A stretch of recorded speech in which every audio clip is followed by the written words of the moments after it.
Brené Brown once said, "Daring to set boundaries is about having the courage to love ourselves, even when we risk disappointing others." Two words in that quote stop me every time: courage and disappointing. Because if you grew up in a dysfunctional family, setting a boundary usually isn't the hard part. The hard part is the fear of their reactions. What if they get angry? What if they stop talking to me? What if they tell everyone I'm selfish? And underneath all of that is a quieter question. What if they're right? What if I really am the problem? When you've heard that message often enough, you stop trusting your own judgment. Instead of disappointing them, you disappoint yourself. So how do you actually set a boundary and still trust yourself? Welcome to Lessons for Life with Grandma Kate. If you're done with people-pleasing, tired of repeating the same patterns, and ready to learn what healthy relationships actually look like, you're in the right place. I get it. I was there too. At 65, I started learning the things I wish I'd known decades ago, like how to see the patterns, why we keep repeating them, and how to finally treat ourselves with the respect we always deserved. And somewhere along the way, I realized something that changed everything. When we don't understand our patterns, we pass them on. Not because we're bad parents, but because no one ever showed us anything different. That realization drives everything I do. So join my free weekly email community by signing up for my cheat sheet. See the pattern? Now what? For each episode, I'll help you name the pattern, point out how it shows up in your life, and then how you can respond differently. Find the link in the show notes or visit lessonsforlifewithgrandmakate.com. Like a lighthouse, steady and strong, let's all shine a little brighter today. Before we can learn how to set healthy boundaries, we first need to understand what they are. A healthy boundary is a limit you set to protect what matters to you. Your physical, emotional, mental, financial, and personal well-being. It's how you communicate to other people what behavior you will and will not tolerate. Healthy boundaries aren't about pushing your family away. They're about creating healthy relationships built on respect instead of fear, guilt, or people-pleasing. Boundaries can look different depending on the situation. Physical boundaries protect your body, your personal space, and your privacy. Time boundaries protect how you spend your time and energy.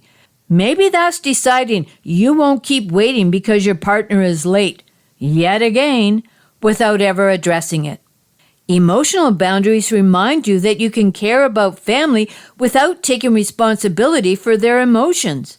Maybe that's saying, "That's not okay," when your partner speaks to you disrespectfully, instead of letting it slide to keep the peace. Mental boundaries protect your thoughts, opinions, beliefs, and values. They let you disagree without feeling guilty or needing to defend yourself. Financial boundaries protect how you earn, spend, lend, or give your money. Maybe that's deciding you're allowed to spend money on your own hobby without guilt, just as your partner does on theirs. One thing that's often misunderstood is the difference between a boundary and a rule. A rule tries to control someone else's behavior. On the other hand, a boundary explains what you will do if a situation becomes unhealthy. For example, a rule says, "You can't yell at me." A boundary says, "If you continue yelling, I'm going to end this conversation." See the difference? One tries to change the other person. A boundary focuses on what you will do. Think of it this way. A rule is a fence around someone else's yard. A boundary is a fence around your own. Most of us know we need healthier boundaries. We just don't know where to start. Part of the reason is that setting a healthy boundary takes courage. It means accepting that someone will likely be disappointed with your decision. For many of us who grew up in dysfunctional family relationships, disappointing family members felt dangerous. Maybe you were called selfish or too sensitive. Maybe you were guilt-tripped, criticized, or made to feel responsible for everyone else's happiness. So instead, you slowly learned to abandon yourself because keeping the peace felt safer than speaking up. The problem is that every time you ignore your own boundary, you teach yourself not to trust what you're feeling. And over time, that doesn't just affect your relationships, it affects your relationship with yourself. You stop trusting your instincts. You second guess your decisions. You wonder if you're being unreasonable for setting a boundary at all. That's why learning to set healthy boundaries isn't just about changing your relationships. It's about rebuilding self-trust. Sometimes rebuilding self-trust doesn't mean holding a boundary perfectly. It means learning how to adjust one without abandoning yourself. Let me tell you what that looked like for me. Recently, my husband celebrated his 70th birthday, and I found myself facing a dilemma. 3 years ago, I set a boundary that I would no longer attend family functions at my sister-in-law's house because of the way I'd been treated by my husband's family. But this wasn't just another family gathering. It was my husband's 70th birthday, and I wanted to be there for him. So I asked myself, how do I show up for my husband without abandoning myself? Then I realized my boundary didn't have to be all or nothing. Maybe I could adjust it to fit the circumstances, which I did. This is what I decided. I decided to take my own vehicle. That way, I was in control of when I arrived and when I left. I ended up arriving just before dinner and stayed through the meal, the cake, and the family pictures. Then, when I felt it was time, I left. For me, the evening worked out beautifully. For years, I thought my only choices were to go and betray myself or stay home and feel guilty. But that day, I realized there was another option. I could trust myself enough to adjust my boundary in a way that honored both my husband and myself, even though it felt uncomfortable. And that took courage. That's what healthy boundaries are. They're flexible. They aren't about being rigid. They're about protecting yourself while living according to your values. Sometimes the healthiest boundary isn't choosing between showing up and protecting yourself. Sometimes it's finding a way to do both. Here's how I learned to set healthy boundaries to start trusting myself. Number 1, start with the boundary inside yourself. Before you ever set a boundary, your body reacts first. Maybe your chest gets tight. Maybe you feel anxious. Maybe you immediately think, they're going to be upset or I'm being selfish. For many of us who grew up in dysfunctional families, that's where we've always given our power away. We let guilt, fear, or the need to keep the peace make the decision for us. Before you decide what boundary to set, pause and ask yourself, what would help me feel safe right now? Do I need to leave? Do I need more time before I answer? Do I need to take my own vehicle as I did? That's your first boundary. It's an internal one. You may not even say it out loud right away. It takes courage to set that boundary, and even more courage to stick with it when it feels uncomfortable. And number 2, decide what you're protecting. Every healthy boundary is an act of self-protection. Before you set a boundary, ask yourself, what am I trying to protect? Maybe you're protecting your time because you need to rest after a stressful day at work. Maybe you're protecting your finances because you can't afford to keep rescuing family members. Maybe you're protecting your emotional well-being because you're no longer willing to stay in conversations where you're blamed or yelled at. When you know what you're protecting, it becomes much easier to set a boundary based on your values instead of your conditioning. And number 3, Say the boundary clearly and kindly. Healthy boundaries don't require long explanations or convincing someone that you're right. Keep them simple and respectful. For example, I only have 20 minutes to talk today. We're not in a position to lend money right now. I'm not comfortable discussing that. Notice that none of these require an apology or a 10-minute explanation. You're simply communicating what you will or won't do. And number 4, let them have their feelings. This is often the hardest part. When you change the way you've always responded, don't expect everyone else to celebrate it. Some family members may test your boundaries, push against them, criticize them, or try to make you feel guilty for setting them. They might even tell you that you've changed, and they're right. You have.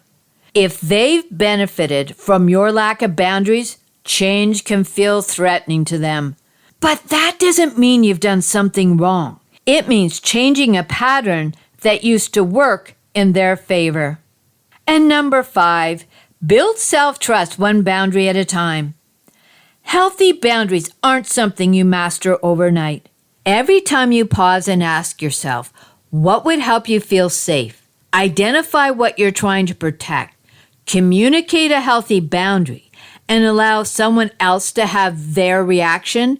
You're teaching yourself something important. You're proving to yourself that you can trust your own judgment. Self-trust isn't a mindset. It's built through repeated actions. Every healthy boundary you set is another step toward becoming the person you were always meant to be. One of the greatest gifts you can give your children isn't just teaching them about healthy boundaries. It's letting them watch you live them. When your children hear you say, I can't listen to you right now, but I will after dinner, they learn that it's okay to have needs, to communicate them respectfully, and to stand by them.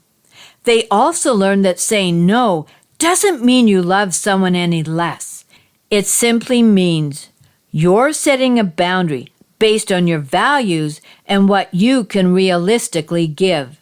Just as important, let your children see that someone else's disappointment isn't something you have to fix. If they watch you stay calm without arguing, over-explaining, or changing your mind to make someone else happy, they'll learn an important life lesson. You don't have to manage everyone else's emotions. You can care deeply about someone while still honoring your own needs. Children learn far more from what we model than from what we tell them. When they see you honor your own needs with respect, they learn they can do the same. Brené Brown said courage is what it takes to disappoint someone else so you don't have to disappoint yourself. Courage isn't about winning an argument or getting someone else to agree with you. It's about having the strength to honor your boundary, even when it's uncomfortable.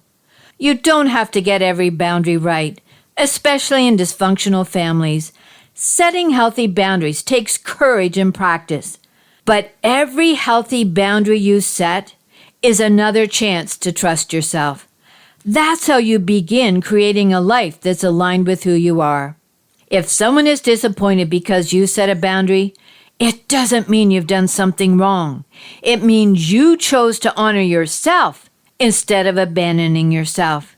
You are not the problem. You never were. Whether you're starting to understand yourself more clearly or learning to do things differently, you're building the skills to grow into the person you're meant to be. Listening is important, but real change happens when you use what you've learned. That's why I've created a cheat sheet, See the Pattern Now What, for today's episode. Join my free weekly email community.